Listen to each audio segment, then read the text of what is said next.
I think that, on one hand is the social web has also changed competitive dynamics drastically, right? It used to be a time where, from the time of a start of a sale or an offer all the way through to close or not close, you had this very one-to-one relationship with a prospect or a customer.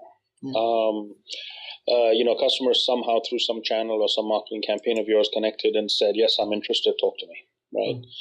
Thanks to the social web, that whole chain has been turned upside down, right? Where customers may be expressing online that they're interested, in buying a new laptop, and I'm just sticking with the same example we've been using, right?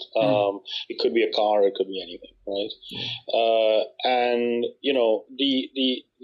the access to that sort of purchasing intent upfront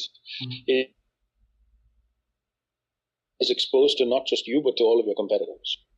And so even if I state clearly that I'm looking to buy BMW, every other competitor is seeing that up front and has the ability to counter with, haven't you considered this or that, right?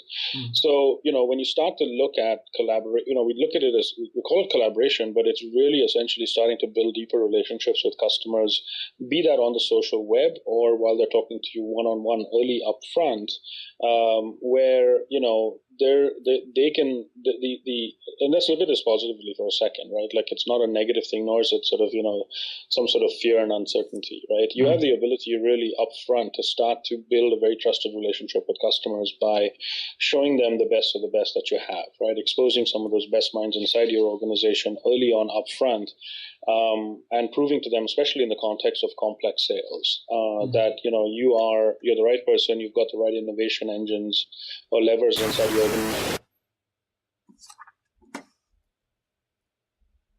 organization, and by the way, you're going to be able to help. I think the significant change that needs to be dealt with is the fact that competitive dynamics have changed thanks to the social web. But the second thing is that it also exposes customer intent in a way that you never knew before, and so collaborating with them, and I'm using the word collaboration lightly here, and I get little sort of I try to be really careful here. There's a set definition of collaboration that's existed for 30-40 years. We're expanding the definition a little, which is it's not collaboration necessarily, but it's engaging, it's being there, it's building trust with customers, and helping them understand over time that it's not, you're going to stick around and put your best foot forward well after the sale. And so I think that's where, some of these collaborative dynamics start to make a big difference, right? This is one of the sort of the beachhead value propositions of a lot of customer communities that we're seeing propping up these days, right? Where customers are hinging community initiatives onto their traditional marketing websites.